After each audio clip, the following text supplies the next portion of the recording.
Right, people, it's Driving with Shaq D. Hold on, mate. Next right. Yeah, Right. next right. Driving with Shaq D. I actually have an artist in the car for the very first time. Everybody, it's Omar. What are you saying, Omar? I'm an artist and a sat nav, so straight up and left at the top. So you're like Omar, like Tom. Omar. So yeah, one of the main reasons why I've got Omar in the car is because I'm taking him somewhere. It's like Shaq D Cabs. It's a new stream to my business, and also there's an event happening next week in Toronto, Canada. So Omar, tell us about the event next week. Well, it's 10 years since I've been in Canada, so I'm looking forward to it. A bit of a homecoming. I've got family out there as well, so I'm looking forward to seeing them. It's with Ivana Santilli and a band that she's put together. Fantastic Ivana. And Glenn Lewis also is going to be doing some music, wicked music he does, and support by Lisa Banton as well. Right. So yeah, this concert is being put on by iLive, who actually reload my show on the Thursday night. Just let you know, iLive Radio, internet radio station over there in Canada. So I know I've seen the page they set up, and the people are eagerly anticipating this. Yeah, there's a big buzz going on about it. So, I mean, I get there and there's an art exhibition based on my music as well, which I'm totally honoured and humbled by. You know, so. Can you get me for something? Because I'm not getting out until afterwards. So we're not getting nothing. Thanks. Yeah. See that? See, I'm taking it somewhere else for a little bit of art. It's not that kind of service. But okay. Unless it could be cash. Cash, yeah. Cash, I'll bring the cash, yeah. So, your new album, is it finished? Almost. We're like 90% done. I've got guests that are just doing their finishing touches. Okay. I don't even want to say them till they're finished properly. Well, I've seen the thing of it. I've seen a lot of them because you do a lot on social media. I know. Okay. Which is good. Well, the ones that I can say. You can say those ones. Yeah. Flow Assist from Flowetry. It's coming down a wicked piece on a track. You don't have to say the name of it. Well, I have to because part of the album Feeds My Mind. Right. And produced by my brother, the Scratch Professor, and myself. And she just came and blessed this track and made it amazing. Leon Ware gave me the master tapes to his track, Loving You Eternally. And you told me about that, and I kept quiet. I know you didn't say nothing, but that track is sounding boom. We're gonna do it right here at the Lads. Okay. People might see me putting a big harp into the studio. I saw that. That's one of the tracks that the harp's on. Okay. Sounding fantastic. Is the harp on any other tracks? It is. It's on what are the other tracks? There's 2 or 3 tracks that it's on. I'm not going to say what they are. Okay. We're going to leave the surprise to that one. But Robert Glasper says he's going to bless the track. Miss Dynamite also. And a couple other people. I'm still waiting for them to finish off, but it's going to be. The funny thing is, I'm not going to say who it is. I'll tell you afterwards. But I was speaking to an artist, and I said to him, wouldn't it be good if you got Omar on the track on your album? And he was like, oh yeah, but Omar's hard to track down, as I know. And then I see on your Facebook, he's in your studio. I was like, wow. I said, see what I said to you and look what happened. I know who you're talking about. You know what I'm talking about? You know what I'm talking about. And Mr. Ty. Okay. Of course, is blessing the track. We still got to finish some bits off, which is why I didn't say anything about that yet. Ty, hurry up and finish off your bits. So yeah, that's all. So when do you think the album's going to be released? Well, the album, I think they're planning for the actual release itself to be in September. Okay. But obviously we'll have the release of the singles and stuff like that before. Okay. You know, like springtime, summertime. You'll be hearing stuff before that. Okay. As well. So yeah, I mean, it's taken me 3 years to do that, which is kind of short for me. You know, the Man took me 7 years. Wow. The one before that, Singing for One, it took me 5 years. And you know, that's just because you're touring, you're trying to write the music, do the productions, and we're going straight up. Trying to do the productions and things like that, and getting it right. But this one came together a bit more quicker when we do the left here. Okay. This one came together, I think, more quickly because my brother, Scratch Professor, is more heavily involved in this album than previous albums. Okay. So how many tracks should we expect? 13, 14, Okay. something like. We're on like 18 tracks right now, but I want to cut them down. Okay. And keep it nice and neat. My Right. brother's like, do a double album. I'm like, no, listen, man, just give them a little piece now, and then we can keep working and come up with the other album quicker. Okay. You know, but the general feel is it's my usual thing, but with a mixture of the hip hop and the harder beats. Right. You know, that my brother provides. So Natasha Watts recently released her album with an amazing track on it called Insatiable that you're on. Yeah. And we're playing it currently on My Soul. The wonderful Natasha Watts. Oh, yeah. So how did that come about? Well, no, she approached me to to work on a track, and like you say, it's hard for people to like pin me down, but she just picked the right moment, and she bought bought a few rhythms to the studio, and one of them was the rhythm to Insatiable. It was a beat written by a guy called Richard Earnshaw. Okay. He was a guy that she regularly works with. But as soon as I heard it, I was like, that's the one. The ideas were just springing off my head for that one. And we blended really nicely on the track. I mean, it was just like a done deal, and really, really quite easy. Not like a thing where you have to go in and keep working and working. You're gonna do it right. Has she got a track on your album that you've done? No, we're sharing this track. Okay. Basically, I've done that on previous albums where I did that with a track called High Heels. Right. So Insatiable's gonna be on your album as well. So Insatiable's gonna be on my album as well as Natasha's. Cool. So I'm very lucky to be able to say that we could use that. So the British Collective. There's a lot of stuff going on with that. Well, that's where I've just come back from. I was in, we did the Grenada Music Festival. I didn't get the memo about that one, by the way. So yeah, that's because we didn't want you to come. Really, that's okay. Part of that. You just got to drive a cab and shut up. Okay. Yeah. Right. But Canada's alright, yeah. And Monaco's alright, but I can't go to Grenada. No, not in them sunny places. Oh, right. Okay. You get Monaco's sunny, ain't you, mate? Yeah. So how's the? I'm going left, yeah. Yeah, you're going left, and then right. The second right. Yeah. I can't know where I'm going, but I don't. You kind of do? Yeah. All right. What do you? No. Just do you want to do bumps or you do? Yeah, go around. No, not this one. The next one. But do you want to do bumps or no bumps? Nah, we'll do. It's chilling, innit? All right. Well, let's go that way. Yeah. So tell me about Grenada. So Grenada. I just came back literally a couple of days ago, and what a trip!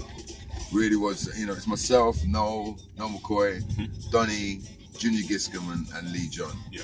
And it's kind of like the first time, like when you go to like a public school and you kind of like staying in the same. You get to know people because you're kind of living together for a week. But what a week, man! I've never laughed so much in a long time. And one thing I've been finding out as well, the five of us really blend together really nicely in the harmonies. Okay. It's like when we sing in the lines or doing what we have to do, we all automatically go to the right levels. Because we just know we've been doing this for a few years now, and it's a really nice mix and blend. And the songs that we got for the album, that Donny's basically produced, is fantastic. And we added. I actually went in with Donny and wrote. I think it might be the last track of the album. It's called That's Why. But when you hear this tune, it's something else. It really is. I'm really happy with it, and it showcases the talents of all five. So when is that album officially out? Now that's a whole other subject matter, and you can't ask me that because that's like a piece of string. Baby. I didn't ask him that. All right, that question, erase it from your mind. Jedi mind trick. Yeah, right. I mean that stuff it's almost finished, but they're looking to come out with it soon. But I can't give you dates. Okay. So from my understanding, with the British Collective, there's 5 of you at the moment, but there is scope for more artists to come in. Is that how it works? Yeah, there are, but I can't really go into that. Fine. Right All right. No, that's another. Erase that from your mind. That's another one. Okay, but So Grenada, the album, British Collective. What else can we talk about? How much is this journey going to cost me? Don't worry about that. We'll sort out when we get there. All right. You're not into football, are you? I ain't into football. No. Them And them boys are totally into football. If If you want to talk about the collective, Yeah. collective Do you know who about supports football. who? Do you know who I have supports no idea. I who? have no Omar. idea. Man, that would have been key I material. have no idea. Key material. Who supports it? British Collective, this is going to get shared on your page at some Nah, point. man. So I need to know who supports who. Yeah, I'm a Yeah. Liverpool fan, Yeah. and last night, Dortmund, yeah, if you know football, we smashed it. But you're not interested. How far we got to go? I was in the barber's, Yeah. and his phone kept ringing. Last Or night? he kept like tweeting or something. Okay. Apparently it was because his mates, because Liverpool beat him. Yeah. Yeah, And it was there you basically, there's a European game, so away goals count double. We went to Germany last week, drew 1-1, so that was good. In the first 9 minutes, Germany come and score 2 goals. So it's just like, oh no. So now that means Liverpool need to score 3 at least. Then we score 1, they score again. Wow. Liverpool end up winning the game 4-3. 4-3. The guy scored in injury time. Wow. A defender who never scores. What you mean? What, one goal or he scored one? He scored 1 goal to win it. But this they want guy, to win it. Yeah, this guy never scores. Wow. And since we bought him, he's been like, why did we buy him? So like, he's a hero now. He's all right. Okay, saved the day. Well, so, and why Liverpool? Why that's what Liverpool? Don't. Basically, my brother. I'd say my brother. When I was growing up, my brother was Liverpool. He said support Liverpool, so that's done. I was in Istanbul. I've seen them do big things. So that's my team. I tell you, some of the best, funniest times I ever had was in Liverpool. Okay. Definitely, but it was nothing to do with football. Okay. Yeah. Anyway, moving on. What country haven't you visited and played? Turkmenistan. You heard that? Turkmenistan. Tajikistan.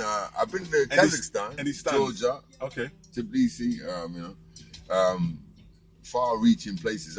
Obviously, there's plenty of places. Omar, which way are we going? We're going left and then right. Yeah, left and then right. There's a bus left and you bus right. Okay. Omar's not working. Peknam, you know. Peknam. Boy, I'm scared now. Or Lucio like to call it, sort of West Dulwich East Dulwich or something like that. Nah, Dulwich, you know. Peknam we're going. So, no, seriously, are there any countries out there that you haven't played in that you'd like? I haven't done that yet. I wanna get there. Not really. I mean, I've done pretty much everywhere. It's been in a lot of places. I've had a lot of. Have you been to Guyana? I haven't been to Guyana. That's where my parents come from. So I see. Okay, all right. I've been to Ghana. Yeah. I haven't played Ghana. You haven't played Ghana? I'd love to play Ghana. That's gonna happen. That's got to happen. That'd be a good one. Especially with Ghana emotion. Exactly. I wrote that song because my parents moved to Ghana. My parents are Jamaican, but they wanted to go back to Mother Africa. Ghana seemed to be where the cradle was, of civilization. So, I've been there, so I know. And I was listening to your song the other day. I played it on the radio the other day, and it made me feel hungry because you started mentioning all the food, and fish and stuff like that. Yeah, the fish is amazing. I cannot remember what I was saying. Where you've been but where you haven't played. So you've been to Ghana. I've been to Ghana, but I haven't played there. I've been to Gambia, I haven't played there. South Africa, I've been several times. I'd like to go back to South Africa and do it properly. Okay. Because the time that I did it wasn't really, it didn't take, like the promoter didn't get it right. And we're doing venues with people, it was just not the right situation. Okay. But I keep getting messages about coming to South Africa, which is, definitely. I'd love to go there. My kids, their grandfather's from Lesotho, so there's a connection there. Okay. So before we get to where we go, I don't know how close we are, but about another 10 minutes. Another 10 minutes, okay. Because I'm going to get you to reel off all your social media, website, and all that stuff. Because obviously there might be some people out there that are watching this that don't know who you are. I don't know who they are, and if that's actually possible, but you never know. They don't know who I am, and they don't know who Do you know who he is? You know what? People see him, right, and they go, "Are you the Omar?" Yeah. That's what we're going to. So many times I might have had to change my name, my first name to the, basically, because a lot of people have asked me, "Are you the Omar?" When are we going to be able to call you? When are we going to have to call you sir? That's another 5 steps away, 5? Is it 5? Seriously? Well, MBE is that's where you start. Don't say bottom. It's the member. Yeah. Well, no, not really, because I've seen people that get that and they're in their 60s, 70s, 80s. So I'm kind of grateful that I got that. How long some ago? kind of recognition, but didn't write it. That was 2013, so 3 years ago. I was nominated by a guy called Huey Walker. Okay. And I think after this journey, like somebody called Omar might nominate me. Like, you know, services to taxi driving. Taxi driving, okay. Yeah. Well, if you're a taxi man watching this, I'm not charging, yeah? This is a free drive, I'm not charging this, You're not man. very well. How you gonna earn, man? How you gonna eat? I don't know. Yeah. So, the Lord will provide. Right, yeah, exactly. So yeah, I became a member of the most excellent order of the British Empire in 2013. And yeah, the Sir one is 5 rungs above me, or 4 rungs above me. Because member, officer, commander, and then there's another 2. Does the member come with any privileges? Apparently I can walk sheep across London Bridge, which is very useful. Have you ever wanted to do that? Just the other year, I was thinking I need to walk some sheep across London Bridge. Do you know what you should do? You should actually just do it. Right, and see what they say. Yeah. I might just do it. Are you allowed to bring friends with you? Because depending on how many sheep or get a sheep dog. We could do that, definitely. And yeah, my family's allowed to marry in Westminster Abbey, which is it's a nice little touch. You know we're cousins, isn't it? No, only immediate family, I'm afraid. So see what he done there? Yeah, just distance himself. Right. Immediate now. It's like with boxing. Yeah. Arms, yeah. Make sure boxing. Yeah. Boxing. Did you watch the fight last week? Wicked. You talking about Anthony Eubank? Joshua? No, I didn't see that one. Oh! He won it though, right? He won it. Of course. But let me ask you something. So you're into your boxing. You're into your boxing, right? Yeah. I'm more into. I'm like, because I do Muay Thai training. Yeah. To keep myself fit. I want to come down and like do a session with you. Don't put me on my back, but yeah. All right. Can we sort that out? You long arm boys, long legged boys. I got to get all up inside. Yeah, but remember what Tyson used to do with them long arm. Well, exactly. You come underneath and back and get all up inside. Lights out. Good night. Yeah. But that's what I'm saying. Arms. So you haven't seen the Joshua fight? I haven't seen the Joshua fight. Was it a good one? Did the guy last? No, he didn't. He didn't. Well, then come on. Telltale sign. He got in the ring. The referee calls them into the middle. Yeah. Not once did he look, or could he look at Anthony Joshua. That's the American brother with the big grill, right? Yeah. And the locks. Prince something or Prince nothing. Prince nothing now. Come into the ring with a crown like he's a bad man. Right. And then when the referee brought them together, he could not look at him. Now, as far as I'm concerned, yeah. if you come to fight me, right, and you can't look in my face, the game is over. So I knew from then the fight was over. I knew from when they showed this guy in the first place. Yeah. He weren't really. He's too slow. He's not going to be coming to anything because Joshua is in a peak of fitness. Mm-hmm. I mean, he's taking his time going through all these different fighters, which is how you're supposed to do it. Yeah. But to be a world champion after 16 fights, wow, that's good stuff. That's wicked stuff. I mean, and I think he's going to put bums on seats as well. He's a good-looking geezer. Do you know what I mean? He's exciting. There's something about him now where you think, well, this guy can go far. Yeah. Whereas some of the other guys before, I ain't saying no names. Well, no, man, mention. I'm talking now. Tyson Fury. I'd love to see him deal with that. Yeah, because that guy is talking a load of rubbish now. What he said now recently is that he's got no motivation to fight anybody because he's completed his dream. His dream was to... That's what he's saying already. Come on, man. But you got to defend it. That's what he's saying. And then you got Mr. David Hayes come back out. Now, I don't know why is he going up so big? Well, because he was never really big enough to be a heavyweight. So then just fight in the class that he is. But now he's bigger. I think it will work. You think so? Yeah. I saw it because that last fight that I saw him do. Well, that's the first one back. Okay. I'm at the second one. I'm going to be at the second one. All right. He's fighting the Cobra. The guy I'm going with came up to me and goes, "Who is the Cobra?" I just like, I don't know. But obviously he's got to get himself. He's got to go through certain guys to get to a certain position. I thought it was going to be Shannon Briggs, but Shannon Briggs is supposed to be on the undercard, and if they both win, then that's the next fight. I didn't know he was still fighting. He's been over here mouthing off recently and causing a whole. Oh really? Okay. Just getting it all. So maybe that's pre-fight. Yeah. So exciting times in the heavyweight division. Well, this is what I'm saying. But what was I going to say? Hey, I've seen him train, man. The training he does, oh my gosh, unbelievable what them boys go through. So I have to say respect for that still. But anyway, you're gonna say? So yeah, it's exciting times in the heavyweight but division. did you see the Eubanks fight? No, I heard a lot about it. I saw the bit where gosh. Chris Eubanks came into the ring and told him enough respect. Enough respect to the Eubanks, man, because they got a fight ethic and everything. You know, they've been through it all. Yeah. The dad obviously being the head of that dynasty. Yeah. You know, teaching them right. But the way, I mean, that's another geezer training hard. But the You way see he the was, body.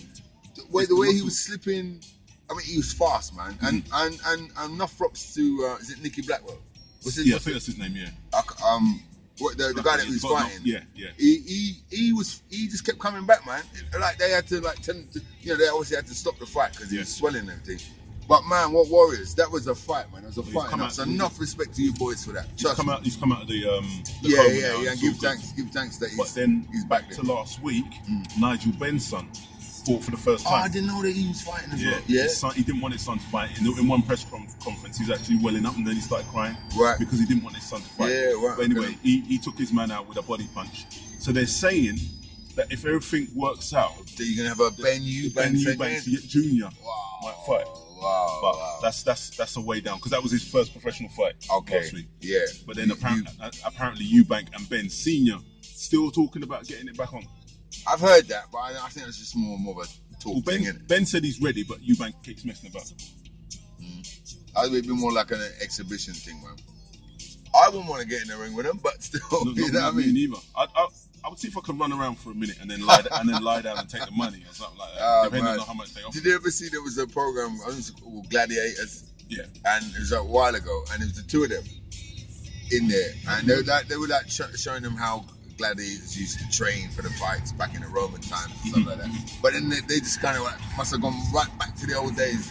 And the brother, I think he was like an ex-SAS brother, and he was like, would you want to get in between two ex-world world champion fighters? You know what I mean? You don't mess about with them boys. And plus, I've shook both their hands, man. Yeah. Start shaking, you know, see? Feel that? This one from the Fantastic Four. It's made of rock. Oh, I know what you mean. Yeah. Grim. Yeah, something like Grim, right? It's like shaking his hand. Them boys are hard. I was saying to somebody the other day that I met Frank Bruno when I was a lot younger and a lot shorter. And all I remember is that he filled the whole door frame. And he looked at me and he was like, yeah, when I was your age, I used to be exactly like you in terms of my frame. Right, exactly. And I was like, this guy was massive. Was huge. But I suppose now, if I see them, I'm looking them in the eye. Right. You got the height. But I'm like that. Still Margo. I remember. Hey, listen, in Thai boxing, that's not bad. Straight. Yeah, in Thai boxing, that's not a bad thing. Be lean, isn't it? I see they got some lean fighters. I find. I train in a gym called KO Gym South, and we're doing left ear lights. And the fighters that got coming out of there are wicked. Them boys are amazing. Also, big shout out to Ken Shiro down in Brighton. Two places that I train in. They train hardcore, man. So you just do that for training? You're not gonna fight? Nah, I don't think so. I mean, they always ask me to do like interclub stuff and things where it's more like sparring. But you know, I got a pretty face, man. You know, I got a pretty face. Ladies, you hear that? We're doing the right here. He's not vain. But I do feel that I want to, kind of dedicate myself to it a little bit more at one point. We're here now. We're here? Yeah. Just gonna stop here on the left. Cool. Right. So yeah, at one point maybe. You never know. So Omar, for people that don't know you, I don't know who they are, as I said. Give me just a rundown of your social media, website. Stuff like that. Well, the website is omarmusic.co.uk. The Twitter is at Omar Lyefook, Lyef for Freddie, OOK, MBE. And the Facebook is... Do you know what? I'm going to post everything, you're gonna information. Yeah, you're going to have to remember the Facebook, stuff, yeah, for that one. This is going to go up on my like page and then share it from there and everything like that. So I'm going to see you next week. When are you going? Right, I get there on Thursday. So I don't know what you're doing on Thursday. I'm going on Monday. You're going on Monday. Yeah, I'm doing my show live on Thursday night. Then they got the party on Friday. Okay. And then the concert is on Saturday. On Saturday. Okay. So I'm sure I'm going to see you over there. Yeah, man. And we'll have a laugh. We'll have a laugh. Thank you very much. Canadian side. That'll be £100, please. Yeah, whatever. I'll get it in Canada. Yeah. Whatever. It's been Omar, Shaq D. Thank you very much for watching. At DJ Shaq D. Remember, you can catch my show on the Monday night on My Soul. I will get him into the studio to play some tunes soon. Not on a Sunday morning. No, it's not Sunday. It's Monday midnight. So it's on midnight on Monday. What are you picking all these weird times for, bro? It's not up to me. It's not up to me. See you later. You can't get out. See you later.